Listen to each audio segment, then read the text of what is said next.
अभी अब चलते हैं। अभी मैंने शिव पुराण सुनाया, अब हम अपने भगवान कृष्ण के पास भी चलते हैं। हम देखते हैं कि वो अर्जुन को क्या दे रहे हैं, क्या आज क्या बता रहे हैं। चूँकि तो कल जो बताया वो मैंने बता दिया, परसों बताया वो बता दिया, आज क्या बता रहे हैं। तो हम अपने भगवान कृष्ण के पास चलते हैं और उनकी हम सुनते हैं वो क्या ज्ञान दे रहे हैं आज अर्जुन से। तो वो ज्ञान देने का मतलब, जब भगवान कृष्ण का कहने का मतलब ये है कि ये कृष्ण अर्जुन जो पूछ रहे हैं, वो पूछ रहे हैं कि ये बताओ कृष्ण कि ये तीनों, ये सत रज तम गुण तीनों से गुणातीत है, तो ये गुणातीत के कार्य क्या हैं, लक्षण क्या हैं, और ये जो है गुणातीत है, इसको हमें कैसे समझना चाहिए, इसके कार्य क्या हैं। तो ये अर्जुन आजकल यही प्रश्न चल रहा है, चूंकि ये 14वां अध्याय ये गुण के ऊपर ही आधारित है।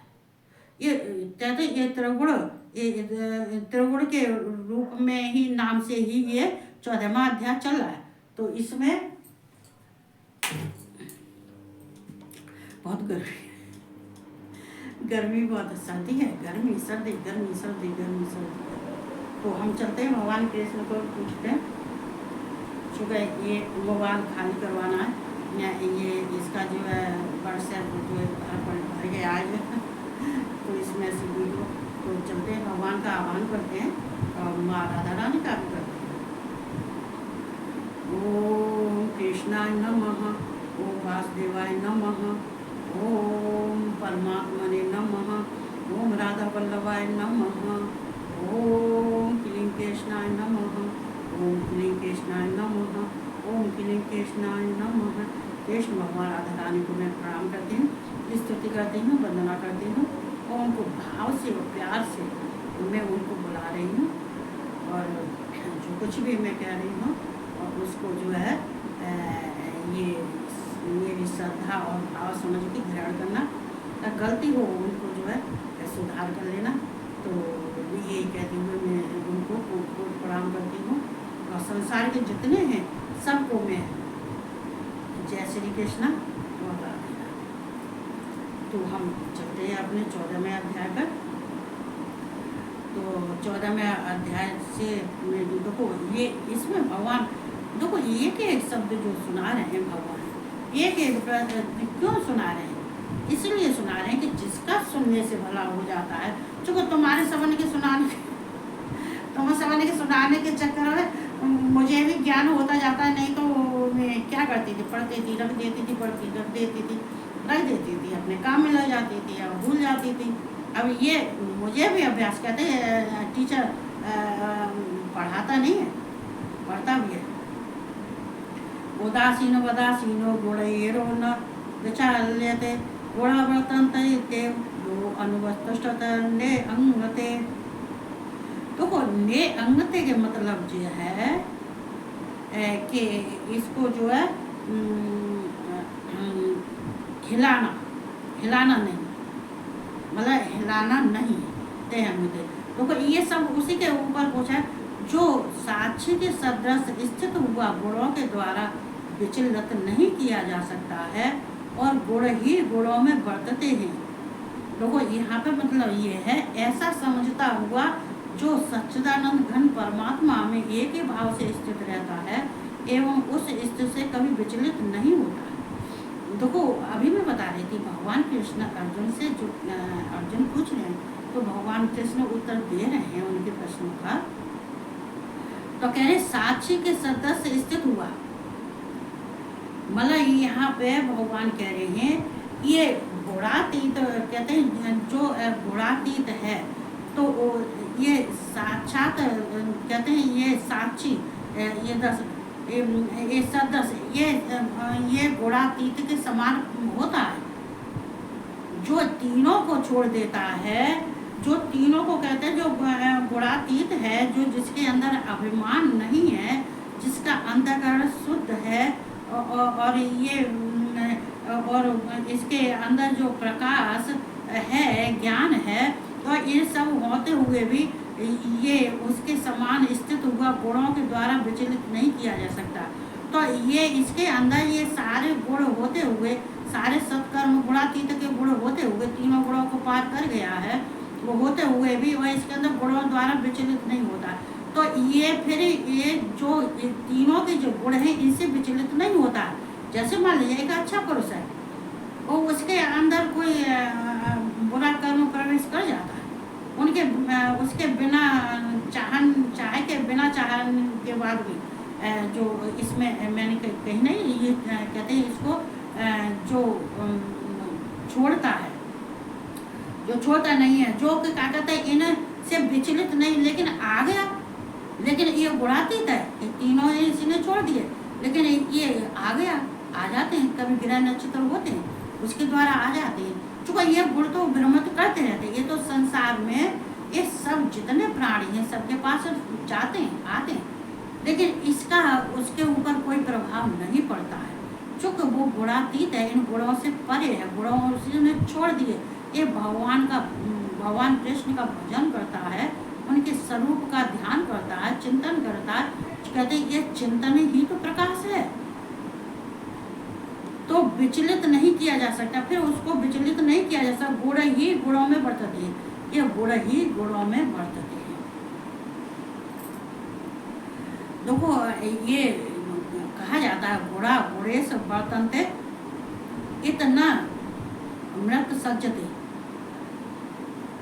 तो कहते हैं ये गुण ही गुणों में वर्तते हैं, ये गुणों ही गुणों में वर्तते हैं।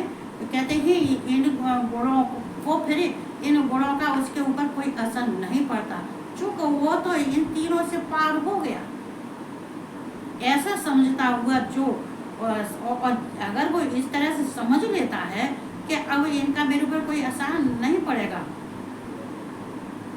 साक्षात उसके सामने है, साक्षी उसके साक्षात उसके सामने है, लेकिन साक्षात सामने होने के बाद में भी उसके ऊपर कोई असर नहीं पड़ रहा है, तो सच्चिदानंद परमात्मा में एक ही भाव से स्थित रहता है, तो वो भगवान जो, तो वो ऐसा व्यक्ति समझ लेता है कि मेरे अंदर कोई अवगुण है ही नहीं, मेरे अंदर तीनों गुणों में से कोई अवगुण नहीं है, मैं तो गुणातीत हूँ, मैं तो तीनों गुणों को पार कर लिया है, मैं तीनों गुणों का उल्लंघन कर दिया, अब इनका मेरे ऊपर कोई असर नहीं पड़ सकता। तो ऐसा उसके घर मन में विचार आ जाता, भाव आ जाता है, तो वो सच्चिदानंद परमात्मा में एक ही भाव से स्थित रहता है, तो वो भगवान कृष्ण में एक ही भाव से, मतलब एक अकेले ही एक ही भाव उसके अंदर चल रहा है, कृष्ण का स्वरूप, कृष्ण के गुण, कृष्ण के प्रभाव, ये निराकार रूप, ये साकार रूप, ये लीला, ये सब उसके अंदर कृष्ण का ही सब कुछ चल रहा है, और उसको विश्वास हो जाता है, एवं उस स्थिति से कभी विचलित नहीं होता, और कभी वो जो स्थिति उसकी थी इन तीनों गुणों की जो होती है, वो स्थिति उनको विचलित नहीं करती है, और ये भगवान की प्राप्ति कर लेता है। ऐसा सम दुख सुख स्वस्थ समलोष्ट काश्चन तुल्य प्रिय प्रियो धीरस्तुल्य निंदा स्तुत है। देखो निंदात्म स्तुत है, देखो स्तुत है क्या मतलब जो है, देखो यहाँ ये तीन बताइए भगवान ने, ये लोष्ट और अस्म और कांचन है, देखो ये सबके लिए है। यहाँ भगवान जो कहते हैं सम दुख सुख स्वस्थ सम लोष्ट अस्म काश्चन है, जो निरंतर आत्म भाव में स्थित दुख और सुख को समान समझने वाला, मिट्टी पत्थर और स्वर्ण में समान भाव वाला, देखो यहाँ देखो जो निरंतर आत्म भाव में स्थित, देखो यहाँ भगवान कृष्ण,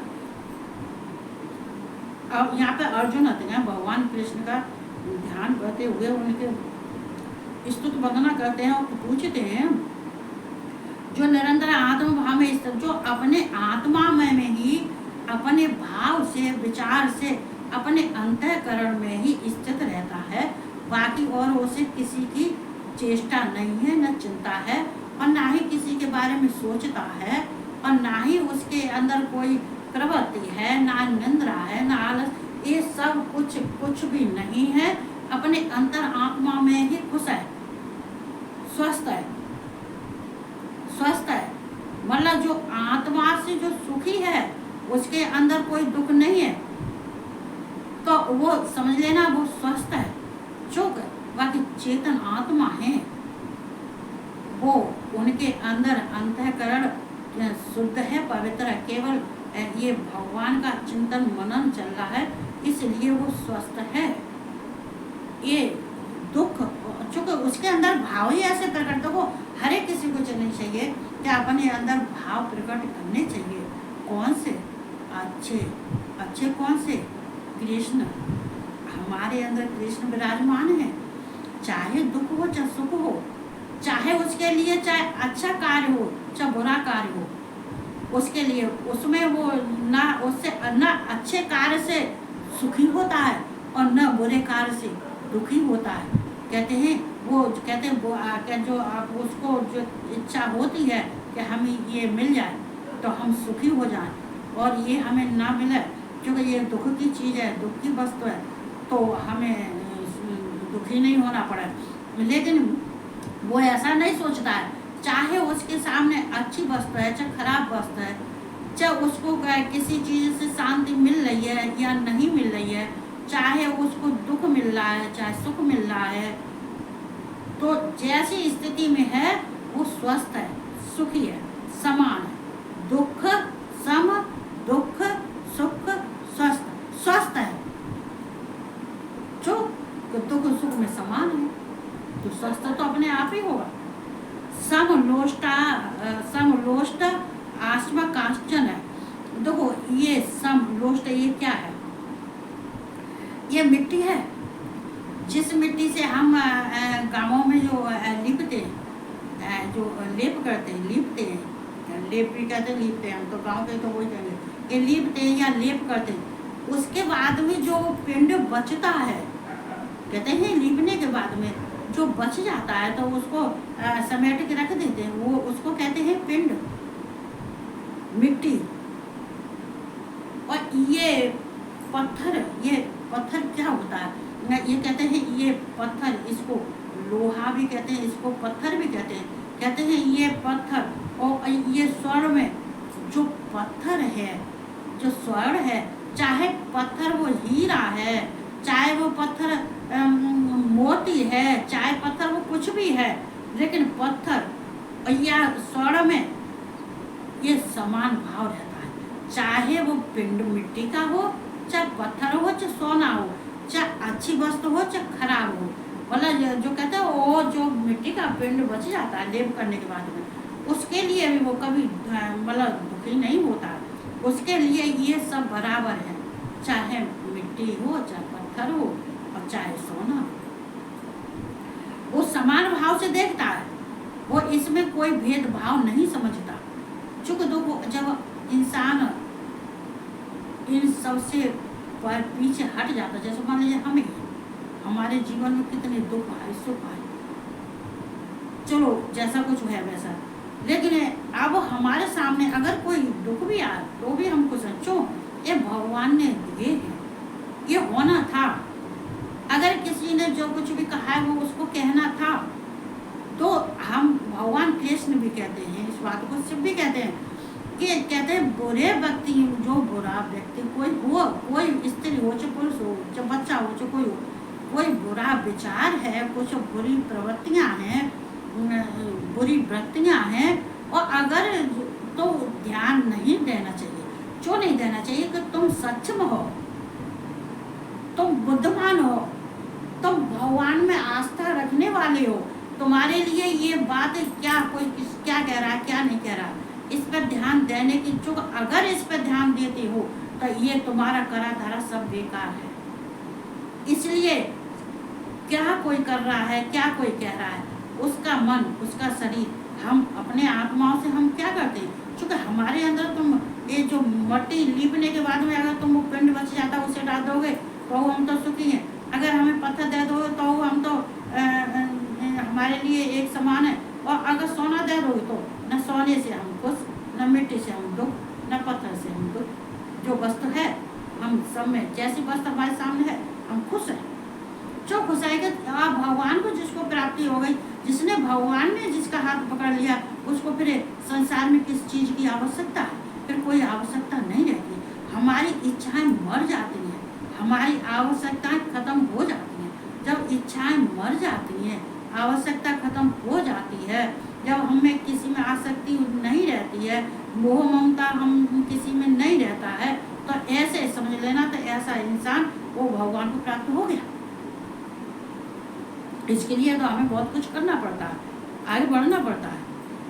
और समान भाव वाला, कहते स्वर्ग में भी समान भाव वाला, ज्ञानी प्रिय तथा अप्रिय को एक सा मानने वाला। कहते हैं कि ये ज्ञानी चाहे प्रिय हो चाहे अप्रिय हो, चाहे हमें कोई चीज प्रिय लग रही है लेकिन वो तो नष्ट हो गई, जो हमें अच्छी नहीं लगती है वो हमारे पास है, लेकिन अब हम जो अप्रिय लगती है, जो हमारे लिए ये मतलब की नहीं है, जिसको हमें इसकी आवश्यकता नहीं है, लेकिन वो भी हमारे पास है, लेकिन हमारी प्रिय थी वो चली गई। तो क्या प्रिय क्या अप्रिय, ज्ञानी के लिए तो क्या प्रिय क्या अप्रिय। जो अच्छी वस्तु है उसमें भी वो भी प्रिय, खराब है वो भी प्रिय। क्योंकि हमें समानता लानी है, अपने में बैलेंस बनाना है, बैलेंस बना लेता है। भगवान कृष्ण कहते हैं राधा बैलेंस बनाओ, अर्जुन बैलेंस बनाओ, राधा से भी कहते हैं राधा बैलेंस बनाओ, अर्जुन बैलेंस बनाओ। तो कहते हैं ये बैलेंस बनाना, सबको प्रिय और अप्रिय, कुछ भी प्रिय हो चाहे अप्रिय हो, एक सा मानने वाला एक सी बात है। चाहे वस्तु हमें प्रिय हमारी कहीं चली जाती है, अप्रिय हमारे पास रह जाती है, या अप्रिय चली जाती है अप्रिय रह जाती है, तो जो कुछ भी है रहना जाना बिछुड़ना, ये बिछुड़ना जो मैंने कही, ये जो है ये लोस्ट, ये बिछुड़ना छोड़ना,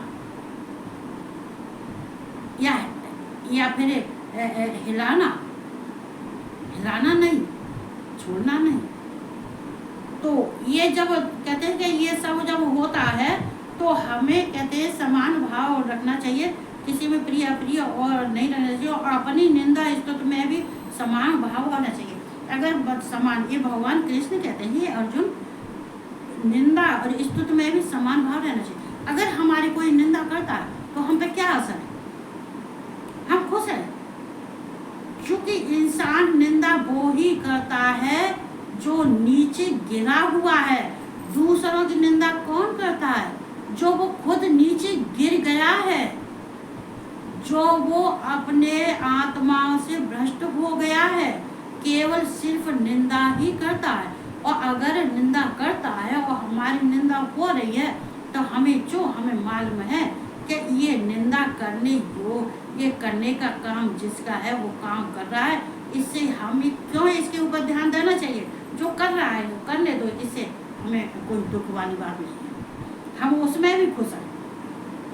और जो स्तुति में भी समान भाव, जो हमारी तारीफ कर रहा है या फिर कह रहा है, जो कुछ भी अच्छी बातें करता है, तारीफ करता है और या हमारी स्तुति करता है, तो उसमें हम खुश हैं, हम खुश हो जाए कि हमारी नहीं सोच लेना ये मेरा बुरा कर रहा है।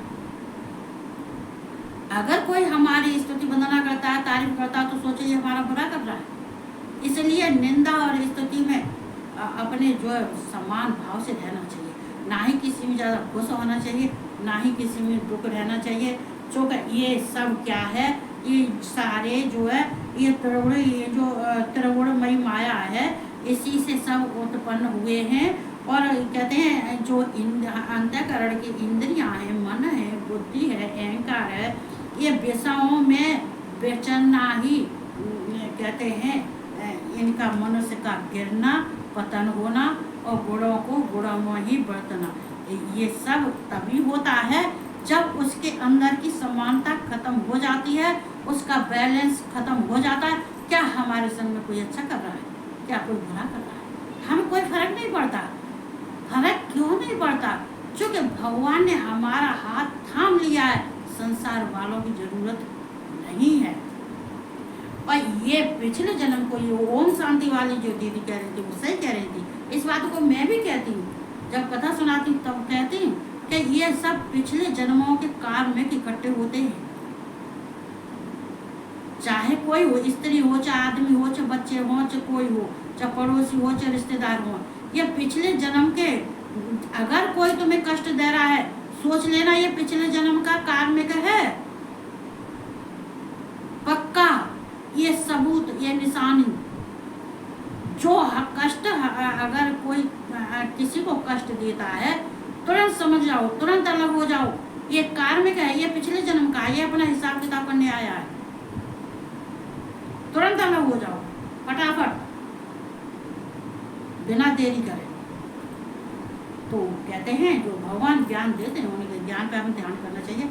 इतने कहते हुए मैं, चूँकि मेरा मोबाइल भर गया है, इसमें जो डिलीट करवा गई, तो मैं सबको जय कृष्ण, जय श्री कृष्ण और राधे राधे और गुड नाइट। अपना सब ख्याल रखो, प्यार से रखो, किसी से दुष्भावना नहीं रखो। यही कहते हुए कहते हैं परमात्मा को धन्यवाद दो, परमात्मा को बार बार धन्यवाद दो, बार बार धन्यवाद दो।